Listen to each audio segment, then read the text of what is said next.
Hello students, warm welcome. This is class 6th science and the chapter number 2 is here. Name of the chapter is component of food.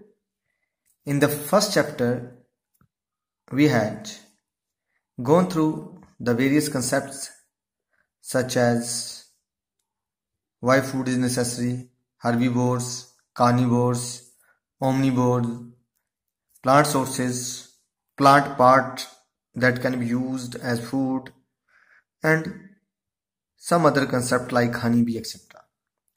Now, in this chapter, we will discuss about the various component of the food. अगर आपको in the end ये अच्छा लग रहा है तो please subscribe the channel, क्योंकि ये चैनल अगर आपने सब्सक्राइब किया होगा बच्चे तो आप कभी भी कहीं भी साल बाद भी लेसन वहां पे पढ़ सकते हैं. तो चलते हैं आगे. अब कंपोनेंट फूड के साथ हमने पढ़ी फूड वैरायटी. फूड वैरायटी क्या थी? Different kind of foods that is eaten by people of different regions. This is called food variety. क्या होता है? अलग अलग क्षेत्रों में रहने वाले लोग अलग अलग तरह का ही खाना खाते हैं, इसी को फूड वैरायटी कहते हैं. फॉर एग्जाम्पल यहां दिया है उपमा, छोले भटूरे, डोसा, वड़ा, इडली, सांभर, दाल मखनी या नॉन. अगर हम नॉर्थ इंडिया की बात करते हैं, ठीक है, अपने इधर की, पंजाब की, हिमाचल की, तो यहाँ क्या चलता है? दाल मखनी चलता है, नॉन चलता है, छोले भटूरे चलते हैं, समोसे चलते हैं, है ना, मक्की की रोटी, साग, लस्सी, मक्खन. और जब हम किसकी बात करते हैं? साउथर्न रीजन की. साउथर्न रीजन मतलब साउथ इंडिया में हमारे पास जैसे केरला है, आंध्र प्रदेश है, वहां जाते हैं तो वहां लोग क्या पसंद करते हैं? डोसा, वड़ा, इडली, सांभर, उपमा एंड सो ऑन. तो this is the food variety. From the this particular discussion it is very clear now. जो हमने ऊपर बात की इससे क्लियर हो गया कि फूड क्या है. जो भी चीज, जैसे हमने देखा कि यहाँ कुछ और चीज खाई जा रही है, साउथ इंडिया में कुछ और चीज खा रही है, जो भी चीज कहीं जो लोग खा रहे हैं किसके अपने आप को जिंदा रखने के लिए, that is called food. Human की बात ही नहीं करते हैं, एनिमल्स भी तो हो सकते हैं. तो एनिमल भी जो खा रहे हैं वो उनका फूड है. तो फूड क्या हुआ? It's something that an organism eat to keep itself alive. ठीक है, जो चीज वो क्या खा रहा है, ऑर्गेनिज्म खा रहा है अपने आप को जिंदा रखने के लिए, that is food. Now next question rises कि इस फूड के क्या क्या कंपोनेंट हो सकते हैं.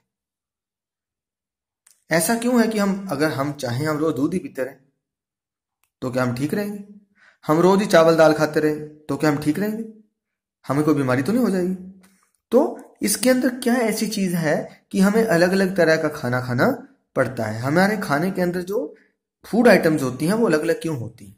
तो कंपोनेंट्स ऑफ फूड का मतलब क्या हुआ? The various food items have some ingredients.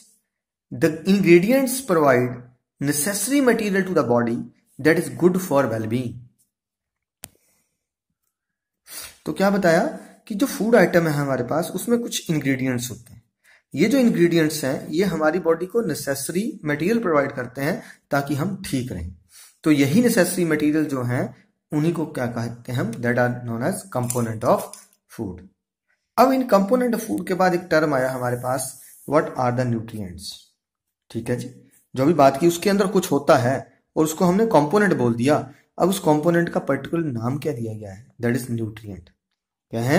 Nutrients. The component present in the food item those are needed for growth and maintenance of life. जो किसके लिए? ग्रोथ और मेंटेनेंस के लिए बहुत जरूरी है, उन्हें हम कहते हैं न्यूट्रिएंट्स कहते हैं. अब अगला क्वेश्चन राइज हुआ कि हमारे खाने में कौन कौन से न्यूट्रिएंट होते हैं. फॉर द ह्यूमन बीइंग, ये मनुष्य की बात कर रहे हैं, there are mainly 7 nutrients. Total कितने न्यूट्रिएंट होते हैं पूछे तो 7 न्यूट्रिएंट होते हैं. Out of the 7 the 5 are the major nutrient. 5 बड़े मुख्य हैं. मुख्य मतलब सबसे ज्यादा जरूरी हैं. और दीज 2 आर सब्सिडरी. सब्सिडरी मतलब ये साथ देते हैं, हमारा पचते नहीं है बॉडी में लेकिन साथ जरूर देते हैं, तो दे आर कॉल्ड सब्सिडरी. तो जो मेजर न्यूट्रिएंट है उसमें पहला कौन सा है? कार्बोहाइड्रेट. दूसरा कौन सा है? फैट्स. तीसरा कौन सा है? प्रोटीन. चौथा कौन सा है? विटामिन. पांचवा कौन सा है? मिनरल्स. उसके बाद ये 5 है मेजर. तो मेजर में कौन से बोले? Carbohydrate, fats, protein, vitamins, minerals. और दो कौन से हैं? वाटर, दूसरे को बोलते हैं रफ फेज या डाइटरी फाइबर्स। दोनों एक ही नाम है, रफ फेज या डाइटरी फाइबर्स। तो these are the 7 nutrients, they are present in the diet of the human being. Before moving ahead, हम इन कंपोनेंट के बारे में थोड़ा डिटेल में पढ़ लें। उससे पहले कुछ टर्मिनोलॉजी यूज होगी, कुछ शब्द यूज होंगे पूरे लेसन में, तो हम उन पहले शब्दों को क्लियर कर लेते हैं। तो before moving ahead, let us clear some terminology of this particular lesson. The first term is edible. Edible मतलब क्या होता है? Eatable. The materials those are fit to eat and give energy and other necessary nutrient to the body। अब बात सुनिए, material मतलब वो वस्तुएं, those are fit to eat जो खाने के योग्य हैं, and give energy और ऊर्जा देते हैं, and other necessary nutrient to body और बाकी जुड़े पोषक तत्व बॉडी को देते हैं, they are called edible substance। मेरी बात सुनिए, मैंने कहा fit to eat, आप पत्थर खा लेंगे, चबा लीजिए, आपको एनर्जी मिलेगी? नहीं मिलेगी ना। तो जो फिट हो और एनर्जी देता हो, आपके लिए प्रॉब्लम ना क्रिएट करता हो, वो हुआ एडिबल सब्सटेंस। अब आपके लिए फॉर द बर्ड्स, पक्षियों की बात करते हैं तो उनको पत्थर खाने पड़ते हैं। क्यों खाने पड़ते हैं? बिकॉज स्टोन में कैल्शियम कार्बोनेट होता है, कैल्शियम कार्बोनेट से उनका एग शेल बनता है। तो वही पत्थर किसके लिए न्यूट्रिएंट बन गया? एडिबल हो गया, पक्षी के लिए बन गया और हमारे लिए नहीं। तो ऐसा नहीं है कि जो चीज उनके लिए एक चीज, मान लीजिए एक ऑर्गेनिज्म वो चीज खा रहा है तो दूसरा भी खाएगा, नो, समझ गए ना। तो जैसे फॉर एग्जांपल हर्बीवोर्स के लिए घास क्या है? एडिबल है, लेकिन कार्निवोर्स के लिए घास क्या है? वो नहीं खा सकते हैं, तो उनके लिए इनएडिबल है। तो दूसरे क्या आ गए? इनएडिबल मटेरियल्स, उसका अपोजिट आ गया the materials those are not fit for consumption of any organism. जो किसी ऑर्गेनिज्म के लिए नहीं होता उसको क्या बोल देते हैं हम? इनएडिबल मटेरियल्स कह देते हैं। उसके बाद एक और टर्म यूज करेंगे हम, सॉल्यूबल। सॉल्यूबल का मतलब है घुलनशील। सॉल्यूबल का मतलब क्या होता है? घुलनशील, की ये चीज उसमें घुल जाएगी। जैसे आप नमक लिया, नमक को पानी में डाला तो पानी में नमक घुल जाएगा। तो हम क्या बोलेंगे? Salt is soluble in water. हम क्या बोलेंगे? साल्ट क्या हुआ? नमक, सॉल्यूबल इन वाटर, वाटर क्या हुआ? पानी। ठीक है ना। द कैपेसिटी और tendency of something to get dissolve in the liquid, किसी भी चीज की क्षमता या उसकी ताकत क्या करने की, अपने आप को किसी तरल में घोलने की क्षमता को क्या कहते हैं? Such substances are known as soluble. ठीक है। द टेंडेंसी और the capacity of something to get dissolve in the liquid. लग गया पता जी? ऐड किया आपके लिए मैंने, such substances are known as soluble. तो जिन सब्सटेंसेस में कैपेसिटी होती है क्या करने की? घुलने की, उन्हीं को क्या कहा जाता है? सॉल्यूबल। और जो ना घुले, ठीक है, when something doesn't dissolve itself in the liquid, does not dissolve, then such substance is known as insoluble। ना घुलेगा तो insoluble, घुल जाएगा तो soluble। नमक में, ठीक है, हमने पानी में नमक डाला, घुल गया, राइट। अब एक याद रखिए, मैंने नमक कहा है, बार बार नमक कर रहा हूं, तो इसके लिए एक फार्मूला रहता है NaCl। ये आपका किसका फार्मूला है? अभी 6 से शुरू करेंगे, धीरे धीरे याद हो जाएगा। क्या पढ़ा मैंने इसको? NaCl, sodium chloride. ये आपका क्या हो गया? Common salt. और किस में घोल रहा हूं मैं इसको? H2O में। H2O क्या है? वाटर। ऐसे ही लिखना है बेटे, 2 पैरों में ही लिखना है, इधर को नीचे लिखना होता है, ना सिर पे लिखना, ना बीच में लिखना है, नीचे लिखना है। तो NaCl is dissolve in water, तो दिस इज सॉल्युबिलिटी। एक और वर्ड पढ़ेंगे आप यहां, डिहाइड्रेशन। क्या पढ़ेंगे हम? डिहाइड्रेशन क्या होता है? Water loss from the body result in deficiency of water. ठीक है, क्या होता है? किसी की बॉडी से जब पानी का लॉस हो जाता है तो क्या हो जाता है? उसकी बॉडी में किसकी कमी हो जाती है? वाटर की कमी हो जाती है। This situation is dehydration. या ऐसा भी लिख सकते हैं, dehydration is the water loss from the body that result in the deficiency of it. जैसे आपका दिल करे तो क्या हुआ? किसी के शरीर से पानी का क्या हो जाना? ह्रास हो जाना, डिहाइड्रेशन कहलाता है। तो water loss from the body result in deficiency of water, this situation is dehydration। उसके बाद एक और टर्म है डाइट, DIET, डाइट। डाइट क्या होती है? जो भी हम खाना खा रहे हैं वो डाइट है। अब ये अलग बात है कि उसमें कंपोनेंट सारे हैं चाहे नहीं। आपकी मम्मी ने प्लेट में खाना दे दिया और आपने खा लिया, वो आपकी डाइट होगी। फूड कंटेनिंग सम और ऑल कंपोनेंट्स ऑफ फूड, ठीक है, टेकन बाय ह्यूमन बीइंग या किसी भी ऑर्गेनिज्म की बात करेंगे, is known as diet. Food containing some और ऑल कंपोनेंट्स ऑफ फूड, ऐसा खाना जिसमें कोई कुछ या सारे के सारे ही खाने के घटक होते हैं और जिसे मनुष्य या कोई अन्य जीव खाता है, वो उसकी डाइट कहलाती है। अब डाइट से एक और नया शब्द खड़ा होगा, that is called balance diet. Balance diet क्या कहती है? The diet that contains all the essential nutrients in right proportion.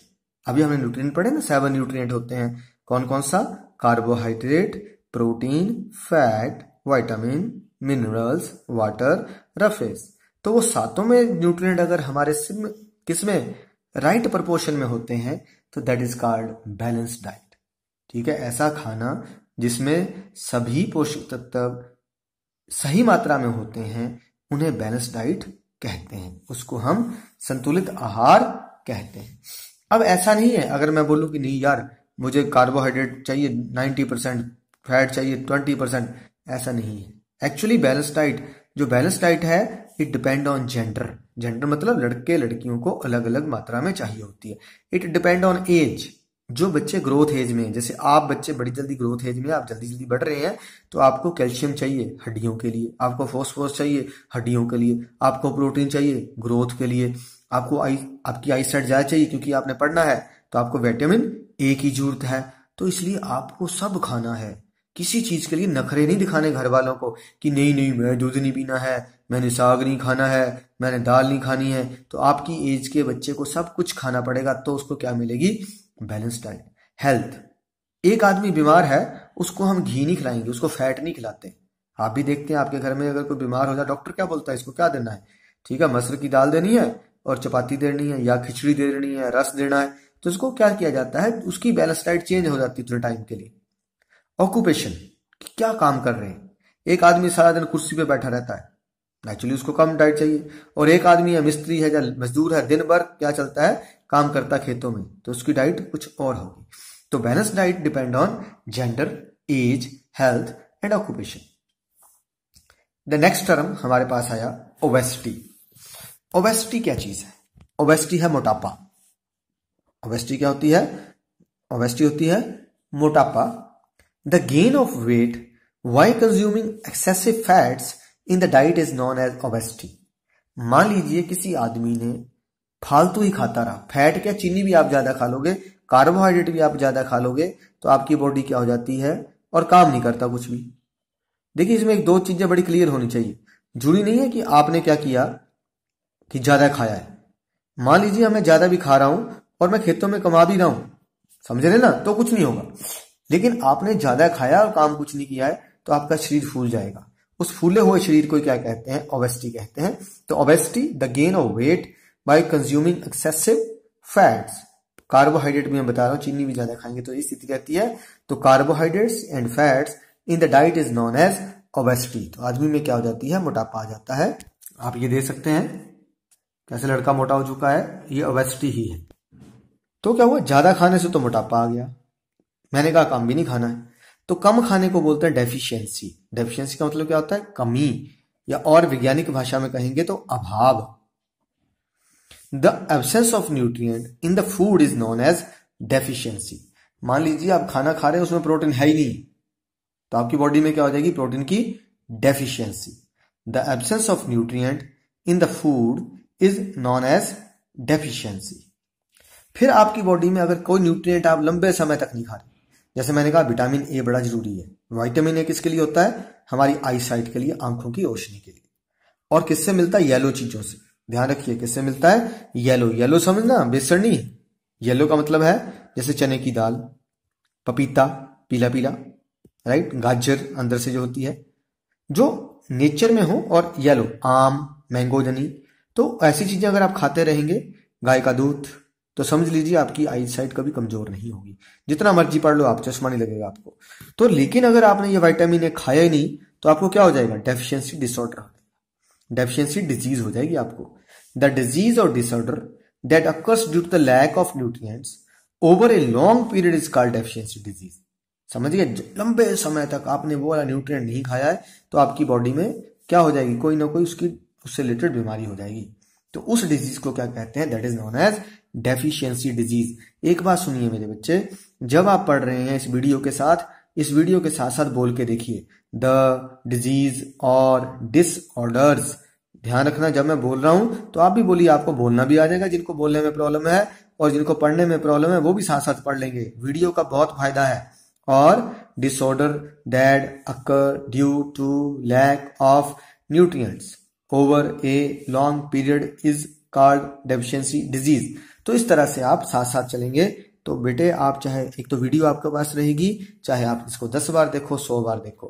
Class में तो टीचर लेक्चर देता है, भाग जाता है ना, तो इसका फायदा जरूर उठाना है। अब आया energy. The capacity to do work is known as energy.